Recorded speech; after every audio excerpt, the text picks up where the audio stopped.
Assalamualaikum warahmatullahi wabarakatuh.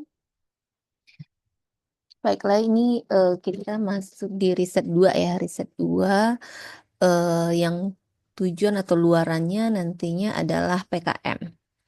PKM itu kreativitas mahasiswa. Nah, sekarang topiknya adalah bagaimana cara menentukan ide kreatif atau masalah yang akan menjadi topik yang akan diangkat untuk PKM tersebut. Oke, jadi PKM itu intinya itu adalah taat dan patuh. Taat dan patuh artinya seperti apa? Jadi kita ngikutin dari panduan yang dikeluarkan oleh Belmawa. Jadi ada panduan umum. Ini untuk panduan tahun 2024 ya, ada panduan umum. Ini yang pertama kali dibaca. Panduan umum ini yang dibaca. Jadi satu kelompok PKM itu kan terdiri dari 2 atau 3 orang. Jadi bacalah, saling cross check lah, mulai dari apa yang format yang digunakannya, fontnya jenisnya apa, kemudian marginnya seperti apa, nanti untuk judulnya harus berapa panjang katanya, terus em, nomor halamannya di mana, sama-sama dibaca itu ada di buku panduan umum. Untuk buku panduan yang sebanyak ini, itu tergantung adik-adik nanti ngambilnya skema PKM yang mana. Kalau ngambil skema PKM riset, terutama untuk kedokteran itu riset eksakta, itu adik-adik cukup baca buku ini. Jadi cukup baca 2 buku, buku panduan umum dan buku panduan khususnya sesuai dengan skema yang diambil. Kalau ngambilnya ke pengabdian kepada masyarakat, bacanya buku PKM PM yang ini.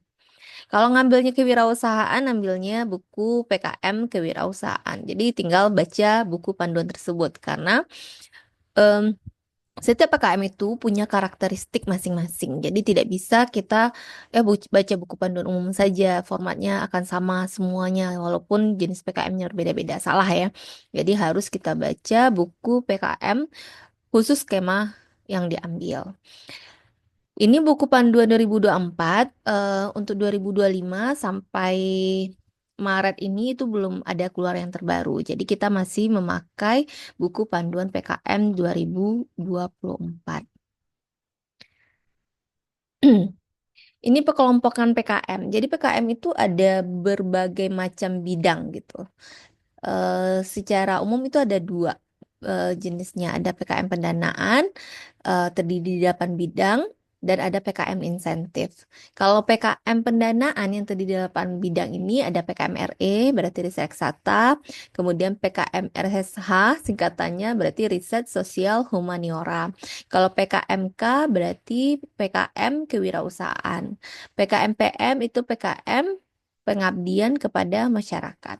Untuk PKMPI, PKMKC, PKMKI, dan PKMVGK itu juga termasuk ke 8 bidang PKM, tetapi untuk adik-adik cukup memilih 3 saja, yaitu PKM RE atau PKM kewirausahaan atau pengabdian kepada masyarakat.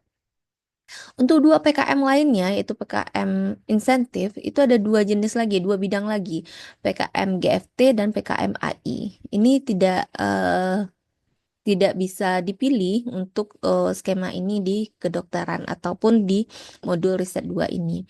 Karena memang tujuan modul riset 2 ini adalah persiapan adik-adik nantinya belajar menulis, belajar membuat proposal, belajar bekerja sama untuk persiapan di skripsi nantinya.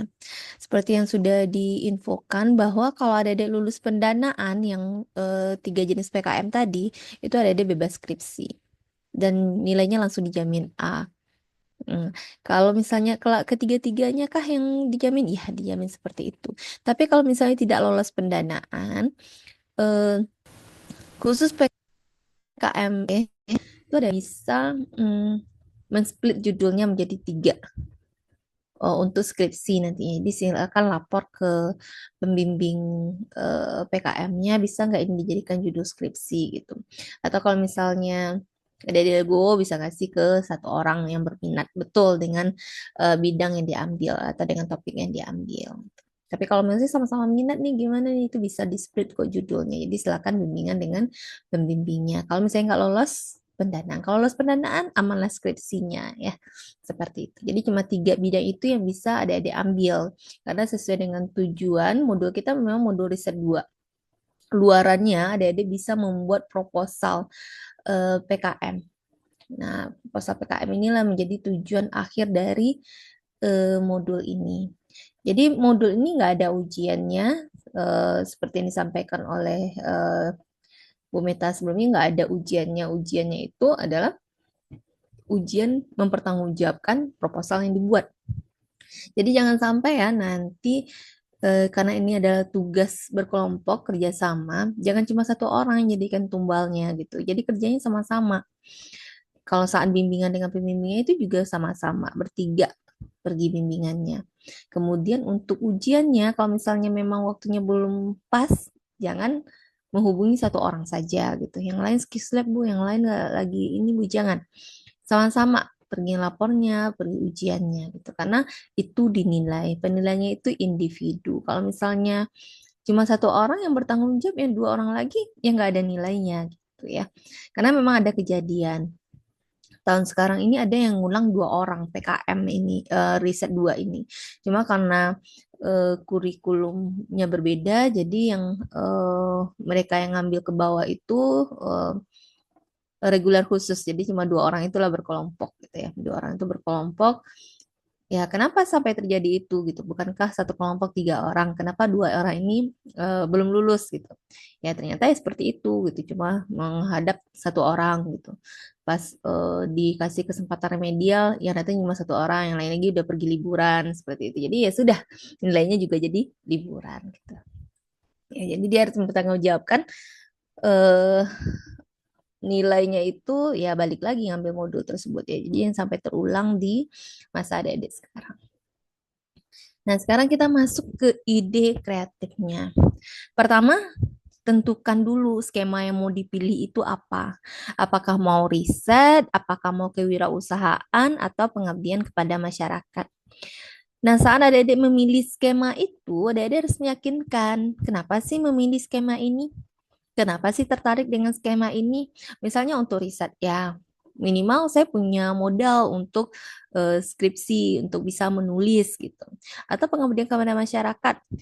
Saya tahu ini ada masalah di komunitas ini dan saya ingin membantu untuk menyelesaikannya, gitu. Jadi harus ada apa namanya ya, harus ada latar belakang yang kuat gitu.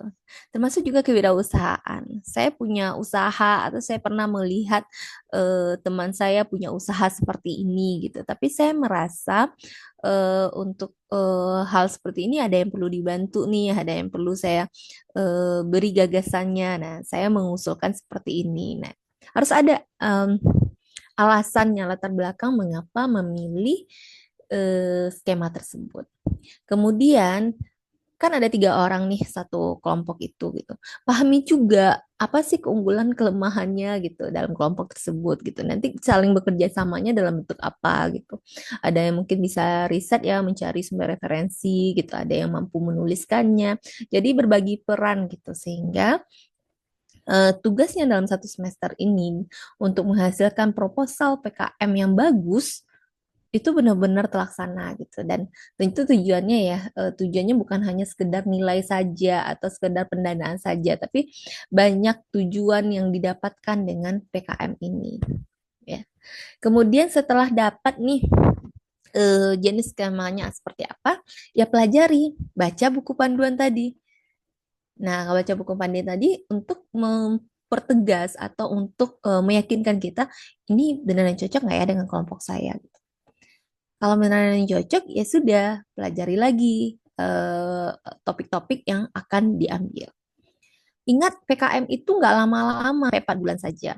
Jadi kalau ada adik mempunyai ide brilian sekali, tapi eksekusinya tahunan, ya mohon maaf, itu belum cocok untuk PKM. Karena PKM itu eksekusinya mulai dari pengumuman nantinya, misalnya pengumuman lolos pendanaan, dapat nih, adik-adik sudah mulai terhitung itu bulan pertama. Nah, jadi harus dibuat proposal itu yang rasional, serasional mungkin, yang waktu pelaksanaannya itu 3 bulan sampai 4. Ya, nggak boleh lebih. Ya, makanya pada saat kita menentukan ide kreatif yang akan diangkat menjadi topik PKM, yang perlu ditegaskan adalah apakah ini dilaksanakan dalam 3 sampai 4 bulan? Apakah kelompok saya sanggup untuk melaksanakannya? Jadi bertanya terus ya di setiap tahapannya. Oke, ini karakteristiknya. Kenapa adik-adik cuma bisa memilih 3 jenis PKM tadi, 3 skema PKM tadi. Di sini bisa kita lihat ya bahwa PKM riset eksakta itu tujuannya itu adalah bidang eksakta. Nah, kedokteran itu termasuk bidang eksakta ya. Siapa saja yang bisa mengajukannya, yaitu prodi atau mahasiswa program studi yang sesuai dengan bidang ilmu. Ya, kalau misalnya dia dari ekonomi, apa sosiologi gitu ya, itu tidak termasuk eksakta. Berarti dia harus mengambil PKM sosial humaniora seperti itu. Jadi ini cocoknya untuk yang teknologi, ya, kedokteran gitu ya. Kemudian jenjang pendidikannya yang mana? Boleh D3, D4 atau S1. Berapa banyak jumlah anggotanya? 3 sampai 5 orang. Boleh lebih, ya nggak boleh. Boleh kurang, nggak boleh juga. Pokoknya 3 sampai 5 orang. Makanya adik-adik minimal kelompoknya 3. Kenapa 3 saja? Lalu bagusnya berapa banyak? Minimal itu 3. Tapi nanti ada syarat khususnya. Makanya harus dibaca lagi di buku panduan khusus dan buku panduan sesuai dengan skemanya. Karena 3 orang ini sebenarnya pada saat pengajuan proposal di Sembel Mawanya itu tidak boleh satu angkatan. Jadi nanti dia harus berbeda angkatan. Angkatan yang mana? Angkatan yang di bawahnya, nggak boleh angkatan di atasnya ya. Kenapa seperti itu? Karena fungsinya adalah keberlanjutan dari proposal tersebut. Seperti contohnya eh, PKM ini, ada bikinnya 2025 awal ya, dengan buku panduan 2024. Nanti adik-adik uploadnya itu di 2026. Kenapa seperti itu? Ya, karena sekarang ini belum ada pengumuman PKM, sedangkan adik-adik juga belum bikin ya gitu. Nah, untuk membuat proposal itu mulai dari mengajarkannya sampai lahirlah sebuah proposal itu butuh waktu.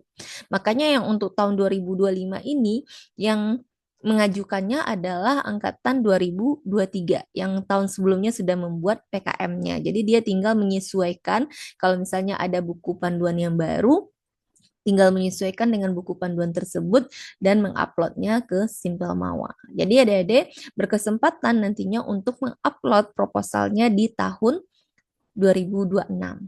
Ya, makanya perlu ada mahasiswa angkatan di bawahnya. Karena pada saat pandemi kan mundur-mundur semua tuh terjadinya. Tetap dilaksanakan PKM tapi semuanya mundur. Harusnya di awal sampai pertengahan tahun ini sudah di akhir-akhir. Akhirnya apa? Mahasiswa seperti yang D3 itu udah selesai dia kan. Kalau ngajuin di tahun kedua ya di tahun ketiga dia udah selesai gitu. Kalau yang S1 seperti kita 3,5 tahun ya tinggal setengah tahun lagi dan itu berisiko tidak terlaksananya program tersebut. Makanya harus ada mahasiswa angkatan di bawahnya dalam kelompok tersebut pada saat uploadnya. Sehingga nanti kalau misalnya tiba-tiba dari lulus masih ada tuh yang melanjutkannya kalau misalnya lolos pendanaan seperti itu. Ya, berapa jumlah dananya? Kita lanjut ke jumlah dananya. Jumlah dananya itu hampir sama semuanya ya. Minimal 6 juta, maksimal 10 juta. Boleh kurang dari 6 juta, nggak boleh, langsung nggak lulus kalau kita bikin justifikasi biayanya kecil dari 6 juta. Kalau lebih dari 10 juta boleh nggak? Nggak boleh juga. Tapi nanti ini 10 juta ini, 6 sampai 10 juta ini adalah dari Belmawanya. Sedangkan dari institusi itu juga harus ada kontribusinya. Nggak boleh diem aja gitu. Maksudnya udah dapat, masa nggak ada bantuannya juga gitu. Nah, maksimal dari institusi itu 2 juta. Minimalnya nggak ada. Jadi kalau 10.000 pun dikasih institusi masih boleh, tapi ya nggak mungkin lah ya gitu ya. Kalau saya sih menyarankan pada anak-anak bimbingan saya kalau bikin proposal itu maksimalkan dananya gitu. Karena nanti kan akan dinilai lagi oleh reviewer rasional atau enggaknya. Biasanya kalau kita ajukan 12 juta pas gitu ya plus dengan institusi tadi 2 juta, 12 juta, nanti lolosnya bukan 12 juta pas itu gitu, bisa aja 10 juta 500, 10 juta 683. Nah, seperti itu biasanya apa lolosnya gitu. Jadi makanya kalau bikin pendanaan maksimalkan, tapi nggak boleh lebih juga gitu ya. Ada aturannya. Makanya saya bilang tadi di awal bahwa PKM ini adalah taat dan patuh gitu. nggak boleh lebih, nggak boleh kurang ya, pas lah di range yang dibikinnya gitu ya. Itu yang harus ada pahami. Kemudian apa saja luaran hasil dari PKM ini? Pertama ada laporan kemajuannya. Jadi dalam 4 bulan pelaksanaan ini udah pengumuman nih. 2 bulan pertama itu dia udah minta laporan kemajuan. Apa saja sih yang sudah dilakukan, berapa dana yang sudah habis, mana foto-foto kegiatannya gitu ya. Kemudian setelah selesai itu bikin laporan akhir. Kemudian ada bentuk artikel ilmiah. Nanti di buku panduan khusus skemanya itu ada format-formatnya. Kita tinggal mengikuti apa yang dimintanya. Kemudian ada tambahan baru dari tahun 2023 kalau nggak salah saya ada luaran keempat. Kalau sebelumnya hanya 3 luaran saja. Nah, dari 2023, 2024 ini dan mungkin 2025 ini itu ada luaran keempat yaitu akun media sosial. Biasanya nih Instagram. Nanti adik-adik bikin Instagram khusus untuk PKM adik-adik. Jadi judul Instagram ini juga hampir-hampir sama dengan judul PKM adik-adik gitu. Jadi ini nanti di tag gitu ya ke bawahnya. Ini fungsi mereka juga untuk mensiarkan adanya PKM ini gitu. Gitu ya secara umum untuk PKM RE. Kalau untuk PKM riset humaniora ya sama, ini harus dengan bidang sosial humaniora dan seni. Jadi kalau ada seni kayak di IKJ gitu ya, dia ngambil sosial humaniora. Ya, jadi di kita nggak kita ambil yang skema ini ya karena tidak sesuai. Kemudian PKM kewirausahaan. Untuk PKM kewirausahaan ini tidak harus sesuai dengan bidang ilmu, boleh lintas bidang, boleh lintas bidang itu artinya apa?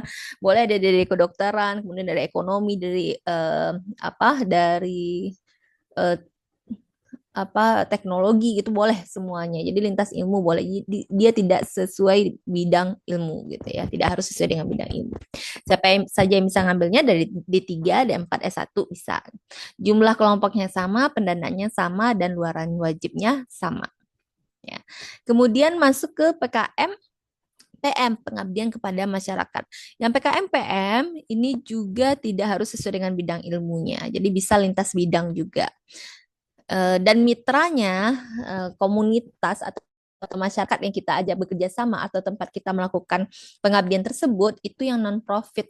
Kalau yang profit jatuhnya bukan pengabdian kepada masyarakat, ada lagi bentuknya nantinya yaitu PKM penerapan IPTEK. Kalau PKM PM ini mitranya itu nggak boleh profit.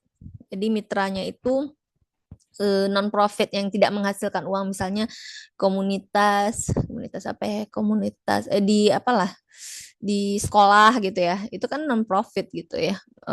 Anak SD gitu itu kan nggak ada penghasilannya gitu, atau majelis taklim itu kan juga nggak ada penghasilan, itu boleh, yang penting non profit tidak menghasilkan. Kalau misalnya profit nanti masuknya ke penerapan IPTEK. Jumlah kelompoknya sama, pendanaannya juga sama, luaran wajibnya juga sama. Nah, ini beda PKM PM dengan PKM PI atau penerapan IPTEK. Karena penerapan IPTEK nantinya kerjasamanya itu dengan mitra profit, mitra yang sudah menghasilkan. Dan ini harus sesuai dengan bidang ilmu, bisa kolaborasi lintas bidang yang sesuai dianjurkan. Misalnya nih, adik-adik kerjasama kalau bidang ilmu adik-adik kan kedokteran, kesehatan gitu ya.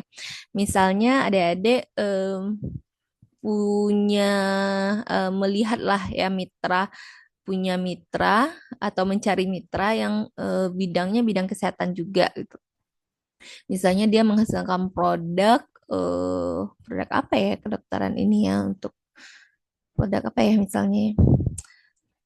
Hmm, produk misalnya produk apa ya, alat-alat pembelajaran lah gitu ya. Tapi ada melihat alat pembelajaran ini misalnya apa ya, kalau misalnya untuk praktikum histologi lah misalnya ya, kan perlu preparat gitu ya. Preparat sekarang itu kan pakai kaca objek itu yang gampang pecah gitu. Dan biasanya produsen penghasilnya ini mengirimkannya dengan box kecil atau apa ya kan, misalnya kalau preparat itu biasanya yang sudah jadi itu kan dia tahan lama, baik itu PA baik itu PK itu biasanya kan dijual gitu. Nah itu kan gampang pecah ya, apalagi kalau misalnya ada dia masuk ke laboratorium tersebut. Awal-awalnya kan dosennya bilang ya kalau pecah karena kelalaian itu mengganti, karena susah mendapatkannya gitu. Misalnya adik-adik ketemulah sama mitra yang menghasilkan preparat tersebut. Preparat tersebut dijual, berarti kan dia termasuk mitra yang profit ya, karena dia menghasilkan.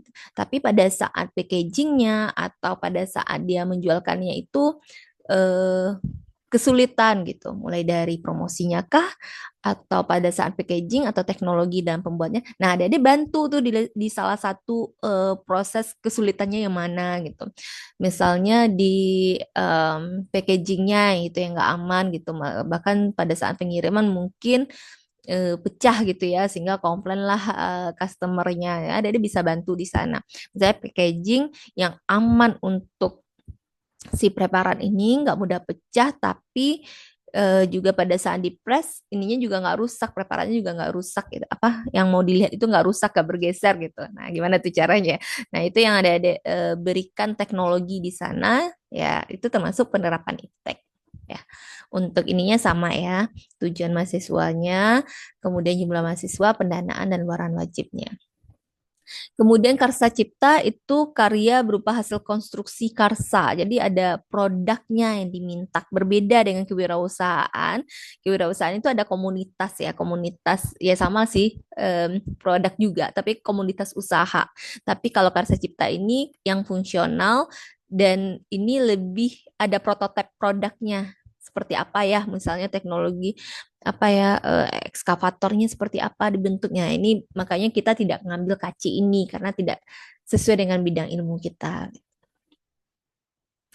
Nah, kalau KI itu karya inovatif. Nah, ini karya inovatif ini nantinya ya sama ada skala fungsionalnya ini, dokumen teknis segala macamnya gitu ya. Tapi berbeda dengan si Karsa Cipta. Kalau Karsa Cipta itu sudah ada prototipenya, contoh produknya mau mini kah dibikin gitu ya, itu sudah ada contohnya.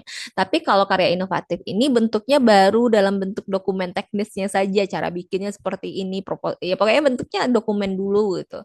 Belum ada bentuk yang bikin market kecil itu belum ada. Nah, itu perbedaannya. Nah, ini juga bukan buat kita. Kalau FGK ini video gagasan konstruktif. Jadi isu SDGs atau isu nasional kemudian ada dibikin video gitu ya. Ada filmografinya gitu. Nah, ini juga nggak cocok buat kita gitu. Oke lah, SDGs itu juga ada sih kayak fungsinya ke misalnya ke apa, ke ibu dan anak, kesehatan ibu dan anak gitu. Tapi untuk filmografinya atau ininya tidak sesuai dengan tujuan modul ini juga gitu. Makanya kita tidak ngambil untuk skema ini. Kemudian untuk skema lainnya, gagasan futuristik tertulis, ini karya tulis memuat ide berupa konsep perubahan di masa depan. Ini artikelnya berupa gagasan saja gitu. Jadi ini insentif saja, biayanya lebih kecil ya dibandingkan 8 skema lainnya. Kalau 8 skema lainnya kan 6 sampai 10 juta. Kalau GFT ini hanya 2,5 juta saja. Kemudian ada lagi artikel ilmiah. Artikel ilmiah ini ya dia bikin tulisan ilmiah saja bentuk artikel gitu ya. Tapi biasanya ini dibuat ini apa ya? Ini sudah ada penelitian sebelumnya gitu ya. Ini juga 2,5 juta. Jadi ini juga tidak sesuai dengan modul tujuan modul ini, makanya adik-adik tidak disarankan untuk mengambil yang ini gitu ya. Jadi cuma ada 3 skema yang bisa dipilih. Nah, ini adalah karakteristiknya. Jadi kita fokus ke 3 itu saja ya. Kalau RE itu melatih mahasiswa untuk mengungkapkan hubungan sebab akibat karena dia riset ya. Kemudian aksi reaksi, rancang bangun, eksplorasi, materi alternatif, desain produk, blueprint dan sejenisnya. Kalau PKMK, kewirausahaan itu menumbuhkan keterampilan mahasiswa dalam menghasilkan komunitas yang unik serta merintis kewirausahaan yang berorientasi pada profit. Unsur utama yang ditetapkan adalah tingkat intelektual dan kreativitas. Pelakunya adalah mahasiswa, pihak lainnya hanya sebagai faktor pendukung. Itu kewirausahaan. Kalau PM itu bertujuan untuk menumbuhkan empati mahasiswa kepada persoalan yang dihadapi oleh masyarakat. Jadi ingat di sini ya, persoalan yang dihadapi oleh masyarakat melalui penerapan iptek yang menjadi solusi tepat bagi persoalan dan kebutuhan masyarakat tersebut dan tidak berorientasi pada profit. Jadi nanti akan ada perbedaan-perbedaan bagaimana membuat proposalnya karena sesuai dengan karakteristiknya ini. Kalau PKMRE nanti kita jelaskan bagaimana cara mencari ide kreatif di masing-masing PKM ini. Ya, ini cukup adik-adik tahu saja bahwa karakteristik PKM itu berbeda-beda, sehingga buku panduannya pun banyak gitu. Tapi tidak usah dibaca semuanya, cukup tiga. Kalau misalnya adik-adik masih bingung gitu ya, mau memilih PKM KK, PKM PMK, atau PKM REK, maka bacalah ketiga-tiga buku tersebut gitu. Atau adik-adik bisa berselancar di akunnya Belmawa, jenis-jenis PKM mana saja sih yang biasanya lolos gitu ya, atau topik-topik seperti apakah yang lolos di pendanaan atau yang lolos sampai PIMNAS gitu. Ini adalah filosofi PKM. Jadi Tridharma perguruan tinggi itu kan bukan hanya belajar seperti ini saja gitu ya, pendidikan saja, tapi ada pengabdian kepada masyarakat dan juga ada penelitian. Selain itu di SN Dikti juga dituntut bahwa adik-adik juga harus berjiwa kewirausahaan. Itu merupakan sikap yang dituntut. Artinya apa? Nanti kalau misalnya adik-adik nggak dapet di yang jadi PNS berapa orang sih gitu ya, yang jadi kerja di suatu institusi berapa orang sih gitu ya, kan ada penerimaannya, target penerimaannya berapa orang, sedangkan lulusan kita sekian banyak gitu. Tapi yang mau ke daerah, yang mau ini berapa orang ya, itu makin sedikit lagi gitu. Makanya adik-adik harus memiliki kewirausahaan, apakah memperkerjakan diri sendiri gitu ya, bikin klinik sendiri atau seperti apa ya nantinya ya, bikin bikin apa kebutuhan yang lainnya gitu ya, side dari kedokteran itu apa gitu ya. Jadi dari PKM ini, karena dia kreativitas, berarti berpikir kreatif lah adik-adik untuk mencari apa idenya gitu. Ini merupakan indikator kinerja utama dari perguruan tinggi bahwa mahasiswa itu belajar bukan hanya di kelas saja atau belajar seperti ini saja, tetapi mahasiswa itu mampu belajar di luar kampus. Di luar kampus seperti apa? Di masyarakat kah? Atau mereka belajar mandiri kah? Sesuai dengan panduan itu sudah termasuk ke dalam IKU, indikator kinerja utama. Jadi ada memenuhi juga target dari pemerintah, itu mereka belajar kampus merdeka. Nah, kita masuk ke ide. Ide itu didapat dari mana ya? Ide itu didapat dari pengalaman pembelajaran. Adik-adik sekarang sudah memasuki semester 4, sudah melewati 3 semester kalau di perguruan tinggi. Sedangkan kalau untuk pengalaman belajarnya tentu dari TK ya, bahkan kalau yang PAUD udah berapa bertahun-tahun ya adik-adik belajar gitu. Nah, sekarang anggaplah ini PKM karena ada beberapa yang sesuai bidang ilmu. Kalau untuk PKM RE, sedangkan untuk PKM PM dan kewirausahaan itu tidak harus sesuai dengan bidang ilmu. Ada lihatlah apa yang ada di lingkungan sekitar, apa yang pernah ada dibaca, apa yang pernah ada terpapar, baik itu di diri sendiri atau di temannya atau di orang lain yang pernah ada diamati gitu. Jadi mengamati intinya. Kemudian sandingkanlah apa yang didapat tersebut dengan teorinya. Jadi lihatlah kesenjangannya. Apakah ada kesenjangan antara teori dengan kenyataannya, ekspektasi dengan kenyataannya. Apakah ada gapnya atau kesenjangannya? Kesenjangan itulah yang menjadi ide kita. Nah, kalau misalnya untuk RE, adik-adik bisa untuk riset ya, adik-adik bisa mengeksplorasinya melalui Google Trend atau Open Knowledge Maps. Ya, adik-adik bisa berselancar di internet, intinya seperti itu ya. Tapi saya kerucutkan apa sih tren sekarang yang bisa ada dilakukan penelitiannya. Kenapa seperti itu? Karena nanti akan ada harus mempertanggungjawabkan orisinalitasnya dan keunikan dari ide yang diambil. Karena itu bobot penilaian PKM-nya itu cukup tinggi ya.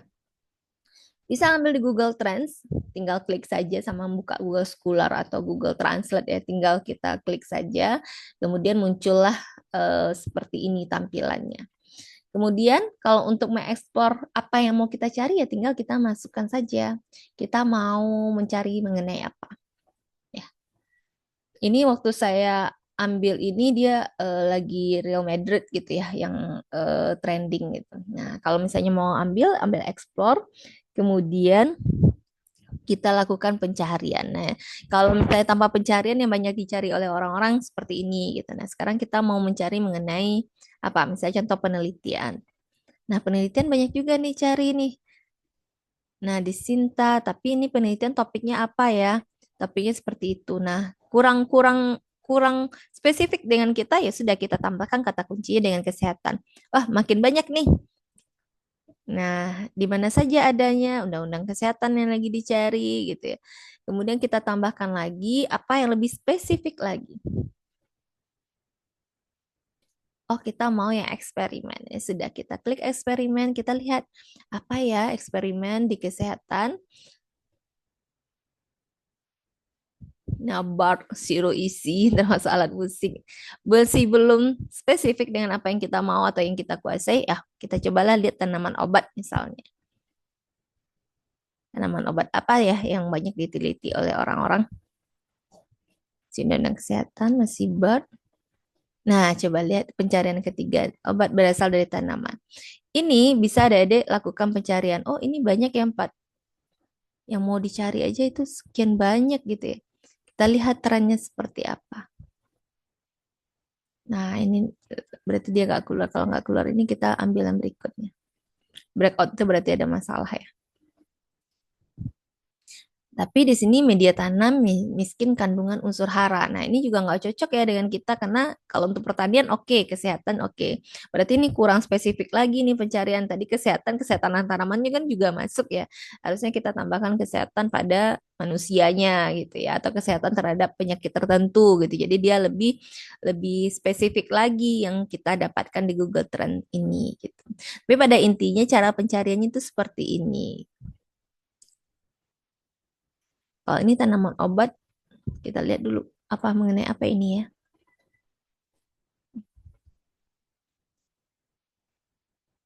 Ada tanaman daun pepaya. Coba kita lihat ini apa ya.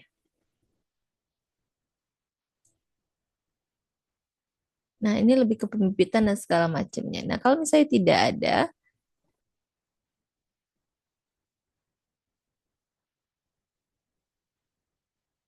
coba kita lihat dulu fungsinya ada nggak ya disampaikannya.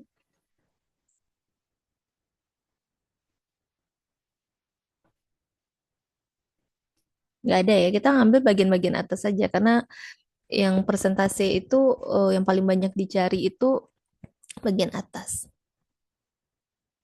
Hubungan dengan kesehatan ada nggak ya daun pepaya ini gitu. Lihat paling bawahnya seperti apa. Undang-undang kesehatan aja yang keluar gitu.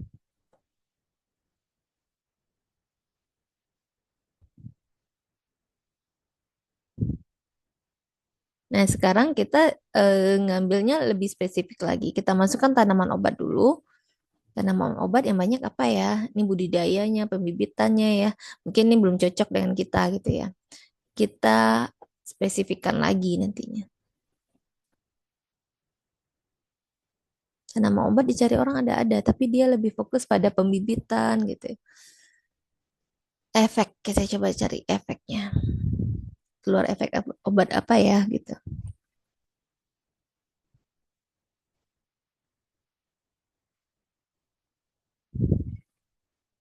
Tapi ini efeknya bukan hanya kesehatan ya, efek menyebabkan hujan, ke polusi udara gitu ya. Walaupun nanti ujung-ujungnya ke kesehatan juga. Tapi ini panjang lagi ya perjalanannya. Jadi bisa kita tambahkan lagi pencariannya, bisa kita tambahkan lagi sehingga nantinya yang kita dapatkan adalah lebih spesifik gitu ya. Itu cara di Google Trend. Jadi dengan Google Trend itu seperti itu kita cari, kita telusuri, telusuri lagi gitu. Makanya tadi di awal-awal tiga orang ini tuh fungsinya saling mencari seperti itu, saling cross check ini sesuai atau tidak gitu ya. Jadi jangan biarkan temannya mencari sendiri gitu. Ya. Kemudian itu kalau kita mencari dengan Google Trends. Ada lagi satu lagi tools yang bisa kita gunakan sehingga kita lebih cepat nih dapat idenya untuk mencari mengenai riset apa yang mau kita kerjakan. Open Knowledge Maps. Jadi ada tinggal buka ini, kemudian akan keluar tampilan seperti ini. Nah, misalnya tadi kita lanjutkan lah ya tanaman obat yang kita cari di Google Trend tadi. Google Trend tadi tanaman obat, tapi dia kan banyak keluarnya gitu ya, tapi nggak jenis-jenis obatnya, tapi dia lebih fungsi tanah yang cocok untuk tanaman ini seperti apa gitu-gitu ya. Nah, sekarang kita fokuskan ke kunyit gitu ya.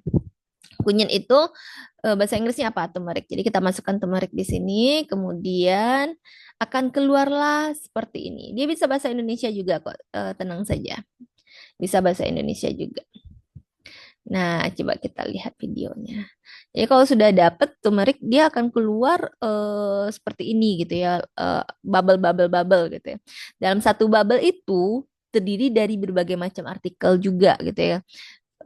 Misalnya di sini tentang anti diabetes gitu ya di turmeric tersebut. Yang ini dia mengenai efeknya saja gitu. Ini analisis mengenai ini saja. Jadi dia sudah terkelompok-terkelompok gitu. Jadi lebih enak buat kita yang lagi melakukan pencaharian sehingga pencaharian kita itu sudah terkelompok ini mengenai faktor risiko saja, ini mengenai etiologi saja, ini mengenai efek saja.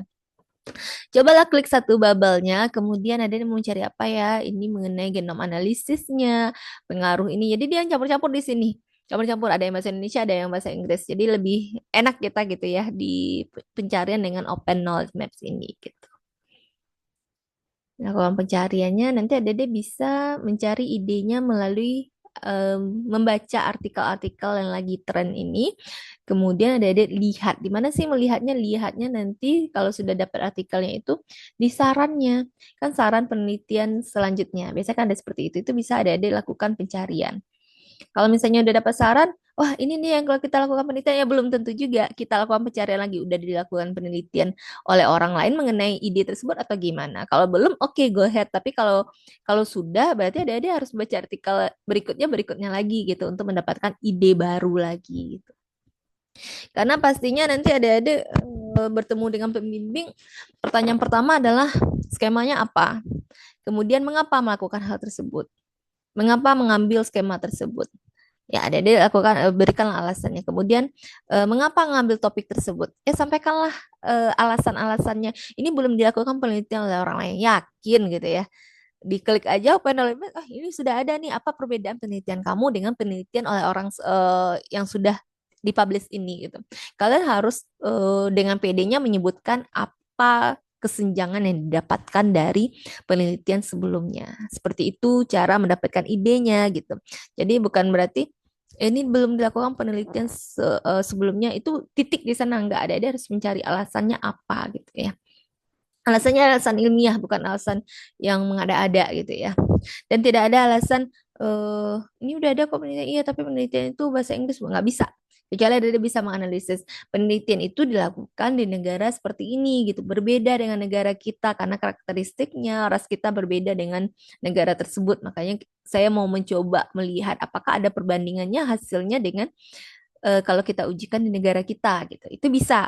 Jadi jangan alasannya artikelnya bahasa Inggris semua, Bu, nggak ada belum ada penelitian tuh. Ah, itu nggak bisa karena itu penelitian itu kan sifatnya global gitu ya. Buktinya di sini saja di Open Knowledge Maps ini satu bubble ya macam-macam gitu. Ada bahasa Inggris, ada bahasa Indonesianya gitu.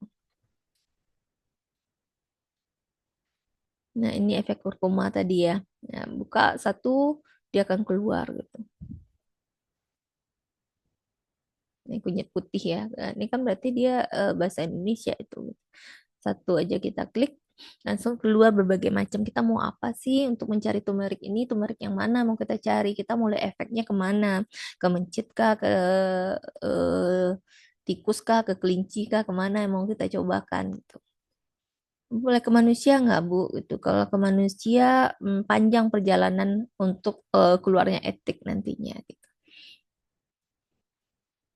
Kalau saya sudah lakukan penelitian, bagaimana ide saya? Kita bisa bandingkan berbagai macam tanaman obat. Kalau misalnya dia sudah melakukan ke mus muskulus, kita bisa melakukan ke jenis mencit lainnya. Seperti itu caranya. Nah, antidiabetes mana saja yang dikenal selama ini oleh masyarakat kita. dari tanaman obat gitu ya, dari tanaman yang ada di sekeliling kita gitu. Jangan pula nanti ada mencari ini tanaman herbal juga Bu, tapi tanaman herbalnya nggak bisa kita dapatkan di daerah kita. Harus beli pula, belinya online pula dengan harga sekian. Harga jual apa? Daya jual adik-adik apa gitu ya. Dengan penelitian kan sudah ada obat yang lebih murah gitu. Kita, kalaupun kita jadi konsumennya, jadi masyarakatnya, kita milih yang mana yang praktis ya. Nah, itulah yang adik-adik tawarkan di PKM ini gitu. Kalau misalnya dia praktis gitu ya, mudah didapatkan, itu adalah nilai jualnya gitu. Ini seperti inilah. Kalau efek-efek saja di dalam ini tinggal pilih kelompoknya yang mau dicari itu apa. Nah, itu untuk RE. Bisa dari pengalaman pembelajaran sebelumnya, bisa dengan mencari riset ya melalui Google Trend tadi atau Open Knowledge Map. Kalau saran saya, buka dulu Open Knowledge Map-nya, kemudian buka dulu Google Trends-nya mengenai apa. Kalau misalnya nggak ketemu nggak apa-apa, tapi kita dapat tren sekarang itu mengenai kesehatan, itu mengenai apa. Kemudian setelah dapat trennya, kita baru cari di Open Knowledge Map karena kita mau fokus pada artikel-artikel yang sudah terbit mengenai topik tersebut. Kalau sudah dapat di Open Knowledge Map, baca bagian, nggak usah baca semuanya, baca di bagian akhir saja. Biasanya di kesimpulan dan saran. Biasanya cuma ada kesimpulan gitu. Sarannya itu dia biasanya kan bentuk narasi ya. Paragraf pertama itu kesimpulan, paragraf kedua itu saran. Penelitian selanjutnya atau kekurangan penelitian ini mengenai ini sebaiknya dilakukan penelitian. Nah, itu adalah kata-kata saran gitu ya di artikel tersebut. Jadi bisa itu yang ada pilih untuk apa namanya untuk jadi ide adik-adik. Ya, itu untuk PKM RE. Nah, kita masuk ke pengabdian kepada masyarakat. Berbeda dengan RE tadi, kalau misalnya adik-adik punya misalnya sebelumnya kayaknya di RE misalnya ya, kelompok RE nih, ngobrol-ngobrol sama teman sekelompoknya. Di tempat saya tuh ada tuh orang minum ini buat tujuannya buat ini. Nah, adik-adik bisa searching ide brilian dari adik-adik, kemudian adik-adik searching udah diteliti belum ya sama orang, ada nggak sih referensinya gitu untuk memperkuat asumsi dari masyarakat yang pernah saya lihat ini. PKMRE bisa seperti itu. Tapi kalau pengabdian kepada masyarakat, adik-adik ini punya ide brilian nih. Ini sepertinya lagi jadi masalah masyarakat, kita melakukan pengabdian yuk, penyuluhan yuk, atau edukasi yuk di komunitas ini gitu, atau di sekolah SD ini gitu. Turunlah adik-adik ke SD, terus adik-adik, saya mau melakukan penyuluhan mengenai ini gitu. Tidak bisa seperti itu. Kenapa? Bisa saja itu bukan menjadi masalah komunitas itu. Ide brilian adik-adik itu, adik-adik paksakan ke komunitas tersebut. Ini ya masalahnya, nanti saya kasih solusinya seperti apa, saya akan melakukan edukasi. Enggak, kami nggak bermasalah dengan itu. Anak-anak kami baik-baik saja gitu ya. Komunitas kami baik-baik saja, kami tidak bermasalah dengan itu. Jadi nggak cocok ya seperti itu. Ada punya ide brilian, tidak bisa ada dipaksakan ke komunitas atau masyarakat tersebut untuk menjadi masalah mereka. Tapi ada turun dulu ke masyarakat. Jadi nggak mulai dengan ide. Jadi turun dulu ke masyarakat, kemudian gali permasalahannya apa. Banyak pasti masalahnya apa. Ya, apalagi misalnya masyarakat itu kompleks gitu ya. Apalagi ada turun ke ibu-ibu gitu. Masalahnya itu dari A sampai Z. Ya banyak masalahnya. Apa kita mau selesai semua? Ya enggak, pilihlah. Memang tidak harus sesuai bidang, tapi tentu ada ya sudah terpapar dengan banyak bidang kesehatan, kedokteran gitu ya. Sesuaikan dengan bidang keahlian adik-adik karena adik-adik di sini di modul ini belum bekerja sama dengan bidang prodi lain atau angkatan di bawahnya. Ya kan? Jadi adik-adik fokus saja dengan apa keahlian adik-adik, kemudian dari masalah yang sudah digali dari masyarakat tadi, kira-kira adik-adik bisa menyelesaikan masalah yang mana? Yang bisa dibantu tuh yang mana? Ya, kemudian ada diurutkan lah apa sih dari masalah-masalah tersebut prioritasnya yang mana? Adik-adik bantu di bagian itu saja. Ya waktunya 3 sampai 4 bulan adik nggak akan menyelesaikan masalah orang tersebut atau masyarakat tersebut 100% pastinya. Iya kan? Waktunya 3 sampai 4 bulan nih banyak kepala gini gimana? Iya pasti nggak akan selesai ya. Tapi paling tidak adik-adik bisa mengurutkan prioritas masalah, fokusnya kesehatan. Dibantu selesai 100% pasti tidak, tapi bagian-bagian kecil itulah yang adik-adik berikan kontribusi dari kampus ya dari institusi pendidikan itu ke masyarakat gitu. Ya. Jadi solusi yang diberikan itu tepat sasaran jadinya karena itu berasal dari hasil penggalian masalah yang ada di kelompok tersebut atau di masyarakat tersebut. Bukan berasal dari ide brilian ada dipaksakan, ini yang masalahnya ya Bu ya, nanti saya akan melakukan ini. Ya, masyarakat yang kurang paham, ya mungkin iya, iya, boleh, boleh, boleh. Tapi pada saat dia bikin proposal, dia kesulitan, apa sih benar benar salah ini gitu. Kalau saya nguji di PKM PM ini, pertanyaan saya, bagaimana cara penggalian masalah di masyarakat sehingga muncul ide pengabdian seperti ini? Kalau dia mulai dari ide briliannya, itu akan kesulitan itu. Tapi kalau dia mulai dari masalah di masyarakat tersebut, itu akan muncul dan gampang menjawabnya. Ya, jadi seperti itu urutan cara mencari idenya di pengabdian masyarakat. Jangan ide brilian kita mempunyai luahan ini sajalah, kanker payudara di SMA ini atau di MAN ini gitu ya. Turun ke masyarakat ini gitu. Turunlah ke SMA, ke MAN 2 misalnya, ke MAN 2 model itu gitu. Mereka nggak masalah kok. Ternyata sudah ada puskesmas yang turun ke sana dalam usaha kesehatan sekolah atau apalah namanya gitu. Mereka nggak memasalahkan itu gitu. Lalu kenapa kita turun? Kita tidak menyelesaikan masalah mereka. Lalu apa nanti kalau misalnya ada baca PM itu di metodenya atau di bab tiganya itu apa permasalahannya, apa solusinya? Solusinya kita punya, tapi itu bukan permasalahan dia, jadinya nggak cocok juga, ya kan? Makanya harus digali dulu, turun dulu ke masyarakat. Misalnya kita turun ke masyarakat mana ya gitu ya, iseng aja gitu mau turun di mana, misalnya di mana ya, di pesantren gitu ya. Kalau pesantren itu kalau secara epidemiologi memang banyak itu penyakit-penyakit kulit gitu ya. Entah kenapa ya banyak gitu ya, apalagi skabies itu banyak sekali gitu ya, hampir di setiap pesantren itu deh penyakitnya gitu. Gatal-gatal kita sebagai dokter dilihat, oh tipenya seperti ini udah kayak gini, ada temannya juga gatal, ada positif tuh skabies gitu. Aneh, itu masalahnya gitu. Tapi bagaimana cara penggaliannya gitu? Apakah di bidang pengobatannya kah bermasalah atau di bidang kebersihannya atau seperti apa? Nah, kita turunnya itu menggalinya itu dengan wawancara gitu. Kita memang punya ilmu sedikit ya mengenai komunitas tersebut gitu. Nah, seperti itu caranya gitu. Jadi jangan dari ide brilian dulu terus kita paksakan. Kita mau edukasi mengenai eh, skabies ya di ini, karena skabies banyak di pesantren. Ada salah pesantren, ternyata pesantren itu ternyata pesantren modern yang satu kamar itu bukan 10 orang, tapi satu kamar itu cuma 2 sampai 4 orang gitu, dan mereka bang bed dan apa nggak bang bed juga, tapi bednya terpisah-pisah, ada alat pribadinya di sini gitu. Ya gimana, nggak mungkin ada skabies juga di sana gitu, paling satu-satu, enggak, ini nggak jadi masalah kami. Nah makanya harus turun dulu ke masyarakatnya, kemudian baru menggali permasalahan apa, urutkan prioritas masalahnya, setelah diurutkan barulah adik-adik lihat saya bisa bantunya di mana, kelompok kami bisa bantunya di mana gitu. Ingat pengabdian itu ya sama, mau PRE, pengabdian kepada masyarakat ataupun kewirausahaan, waktunya nggak panjang-panjang. Makanya saya bilang tidak bisa kita menyelesaikan masalah itu 100%, nggak akan ada lagi seperti ini, nggak mungkin. Waktu kita cuma 3 sampai 4 bulan. Minimal kita punya kontribusinya yang jelas terhadap permasalahan tersebut. Nggak selesai 100% yang wajar lah gitu ya. Itu ya, untuk pengabdian kepada masyarakat.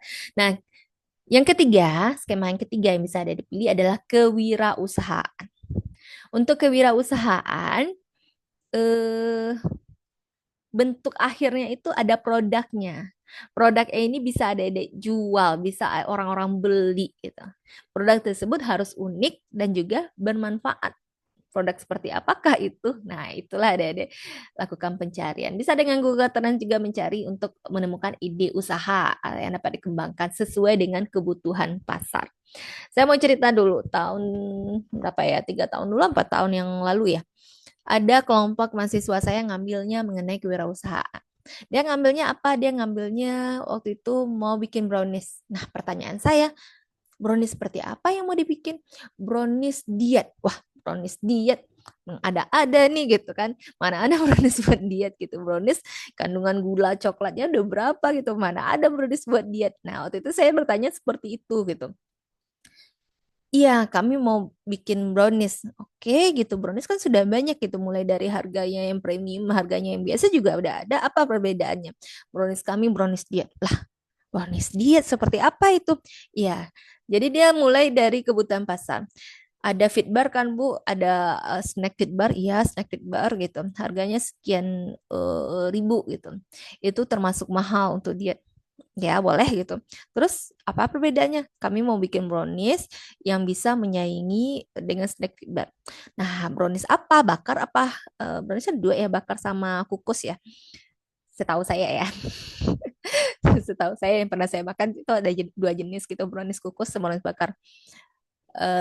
Dan kalau berdasarkan ketahanan tentu bakar lebih lama gitu ya, yang oven lebih lama dibandingkan yang kukus gitu. Mau bikin yang mana gitu? Mau yang bakar, oke. Kira-kira estimasinya ketahanannya berapa lama? Bisa sebulan? Yakin tuh. Saya pertanyakan cuma gitu ya, karena saya nggak pernah nguji juga ya kalau beli yang bakar ya paling kita beli yang 20 kali 20 ya habisnya bentar dong gitu ya makannya rame-rame kan habisnya bentar gitu. Yakin gitu. Ya nanti kita bikinnya kayak kemasan juga Bu ini. Oke gitu. Terus pandai nggak masaknya gitu. Kalau butuh orang lain kan kalian nanti di urgensi biaya nggak bisa bayar orang untuk ini, nggak ada di pembiayaan, nanti ada bikin tuh nggak ada kata-kata seperti itu, nggak boleh. Ada bikin sendiri produknya itu intinya gitu. Karena kalau misalnya mempekerjakan orang atau apa nggak boleh. Nah, seperti itu. Jadi dia yakin bisa, Bu. Yakin punya ovennya enggak? Ntar nyewa-nyewa oven lagi. Punya, tinggal di Padang. Iya, tinggal di Padang sama orang tua. Iya, ada ovennya berarti ada gitu. Ada loyang, ada segala macam. Ada gitu. Bikin kue orang tuanya. Kadang-kadang tapi nggak untuk dijual buat kami saja. Oke gitu. Tapi brownies seperti apa yang akan bisa buat diet itu? Kami mau mencampurkannya dengan charcoal. Charcoal gitu ya. Saya tahu ya charcoal itu. Iya sih pernah ada makanan charcoal atau pasta gigi charcoal. Kalian pernah lihat nggak? Mungkin produk-produk tersebut bisa dimakan ya? Bisa. Terus beli charcoalnya di mana gitu? Beli charcoalnya bisa Bu di Shopee, bisa di Tokopedia, bisa. Harganya mah? Enggak mahal. Gimana caranya? Nanti dicampur Bu ini. Oke gitu ya. Terus apa nanti keuntungannya? Yakin nih harganya lebih murah? Yakin. Kemasan fitbar orang pasti milih fitbar lah, kemasannya lebih steril. Kami juga bikin kemasan. Jadi dia desain kemasan, desain kemasan. Nah, feedback kan udah jelas nih berapa karbohidratnya, berapa proteinnya. Kalian berapa ininya gitu kan? Saya tanya gitu. Ada Bu, ada aplikasinya ternyata. Oh, benar ada aplikasinya. Bisa kita masukkan berapa komposisinya, nanti akan keluar tuh angka angka angka kecukupan gizinya ya di belakang. Kalian kalau punya makanan coba cek deh di bagian belakang itu kan ada angka kecukupan gizinya. Lemaknya berapa, proteinnya berapa, karbohidratnya berapa. Bisa ya? Bisa. Oke gitu. Waktu itu oke-nya agak lama. Oke gitu. Silakan dieksekusi, coba dulu bikin gitu. Coba dulu bikin proposalnya. Itu bikin proposal dulu ya, tapi walaupun proposal saja harus masuk akal gitu ya, alasan membuatnya itu seperti apa gitu. Itu cerita mahasiswa bimbingan saya gitu, cara membuatnya. Kebutuhan pasarnya orang banyak yang obesitas sekarang, banyak apa, tapi dia mulainya dengan brownies gitu. Makanya saya agak sanksi, tapi kami campurkan dengan charcoal, kami punya kemasannya. Oh oke, itu silahkan dieksekusi gitu. Sampai sebelum proposal itu mereka sempat uji ini juga, bikin dulu, mereka bikin dulu, terus saya disuruh coba gitu ya sama teman-teman saya di ruangan. Bu, kami udah bikin nih Bu caranya, tapi belum ada kemasannya, tapi ini udah boleh dicoba Bu. Mhm, boleh gitu. Boleh saya coba sama teman-teman saya itu, kami kasih review ya buat buat ini, buat apa, buat mempertegas dan apa ya, meningkatkan kepercayaan diri ya, itu intinya gitu. Jadi bisa juga sih membuat proposal seperti itu gitu ya, ya tapi dengan produk yang lain ya gitu, jangan sampai kalau di kelompok mana ya AB kemarin jangan sampai bakwan juga lah gitu ya. Bakwan apa ya keunggulannya, enak, ada dia mau bikin, saya mau bikin yang crispy ya, bikin crispy seperti apa dulu gitu ya, saya mau bikin kemasan, bakwan kemasan. Pokoknya jangan yang itulah ya gitu, yang lain lah gitu ya, boleh bentuknya makanan tapi nantinya ada dia harus kemasan kan gitu ya. Eh, tapi ada juga yang bilang sepertinya jangan makanan deh, sulit nantinya bersaing dengan yang sudah ada gitu. Tapi kalau ada yang bisa membuat persaingan itu dimenangkan gitu ya, boleh gitu ya. Ada angka kecukupan gizinya enggak, ada kemasannya yang lebih menarik enggak, sehingga konsumen itu kalau melihat ada produk yang sudah jadi terus ada produk ada disandingkan gitu, mereka tuh bisa gitu ngambil punya ada itu kenapa gitu. Kalau kemasannya udah jelek nggak mau kan orang ngambil gitu ya, atau asal-asalan itu orang nggak mau juga ngambil gitu ya. Jadi harus ada ide yang apa, harus ada analisis kebutuhan pasarnya seperti apa. Terus kemarin ini saya juga sempat nguji nih mahasiswa yang kewirausahaan juga. Dia mau bikin eh, akrilik. Akrilik untuk apa? Akrilik untuk bikin manikin. Manikin apa? Manikin ekstremitas. Fungsinya apa? Fungsinya untuk praktikum anatomi. Dari akrilik gitu. Saya tanyakan dari akrilik. Ya, apa perbedaannya yang sudah ada sekarang? Dari sekarang apa bahannya? Plastisin. Apa perbedaan akrilik dengan plastisin gitu? Lebih murah mana gitu? Idenya bagus gitu ya. Akrilik ini lebih tahan dari plastisin ini gitu. Tapi ternyata eksekusinya kurang bagus. Kenapa kurang bagusnya? Karena dia lupa dengan biaya akrilik ini. Setelah dicari-cari itu lebih mahal ternyata, dan eh ya lebih mahal. Jadi oke lah kebutuhan pasarnya kalau orang untuk mencari kualitas carinya mungkin yang ketahanan lebih gitu. Tapi ada juga orang yang penting produknya ada dulu gitu ya. Nantilah dicari yang tahan gitu. Nah, biayanya itu ternyata ya ada kan tadi saya udah bilang ya, well, uangnya itu cuma 6 sampai 10 juta plus 2 juta dari institusi. 12 juta lah. Dia mau bikin satu modal aja itu biayanya itu hampir eh, 6 jutaan ya. Dan salahnya pada saat dia justifikasi biaya karena dia nggak bisa ngerjain sendiri, dia mencari orang lain untuk jadi memperkerjakan orang lain gitu ya untuk membuatnya gitu. Makanya di sana eksekusinya yang menurut saya kurang tepat jadinya gitu. Jadi memang harus bisa kita kerjakan sendiri gitu ya.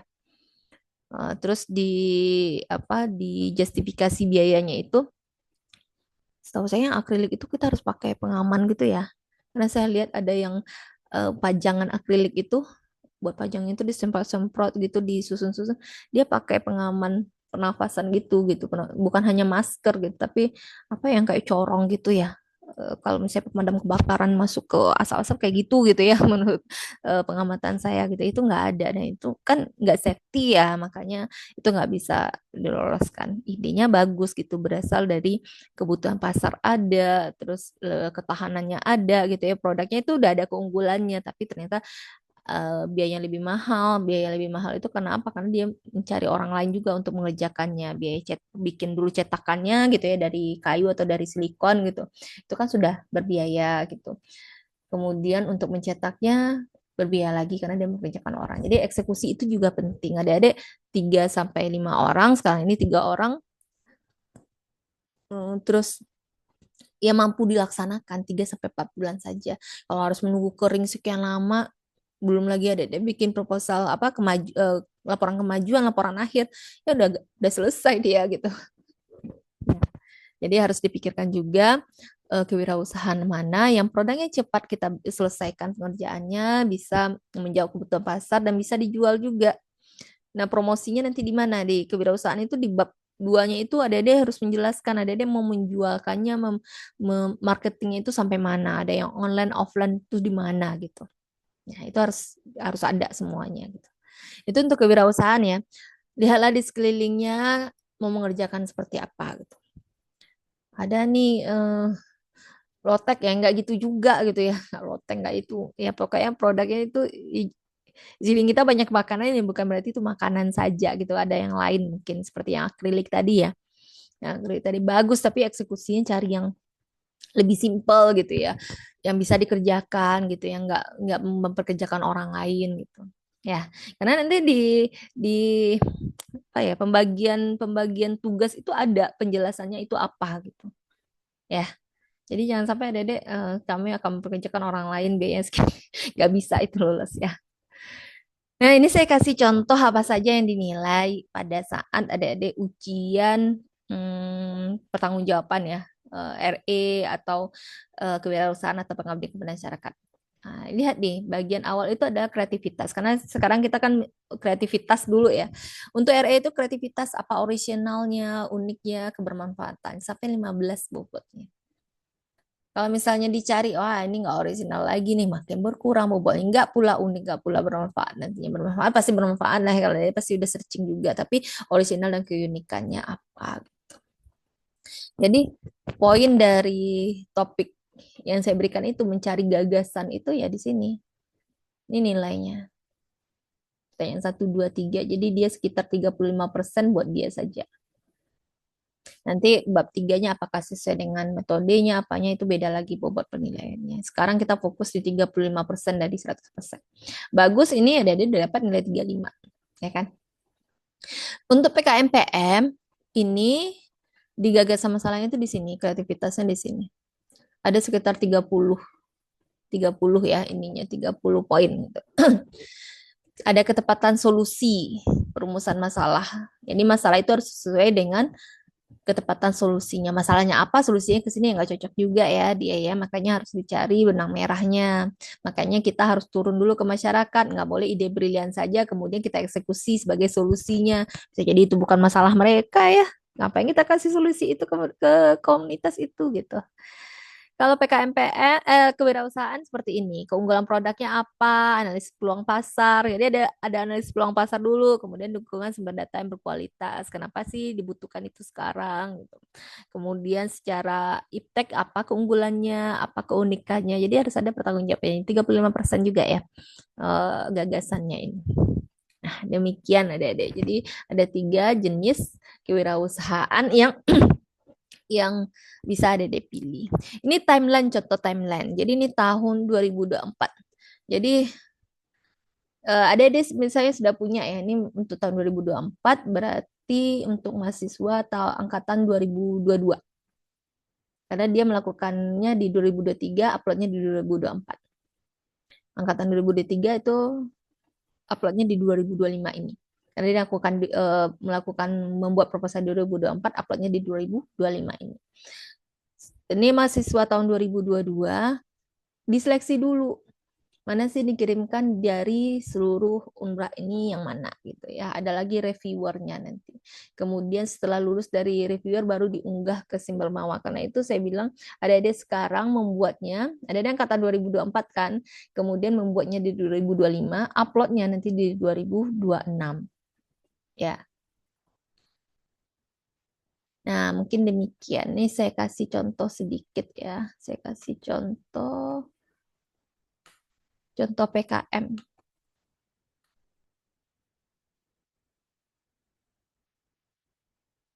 Contoh PKM. Oh, nggak bisa ya saya coba stop share dulu. Share. Lagi. Nggak boleh ngasih contoh. Ah, wait for program response. Bentar ya.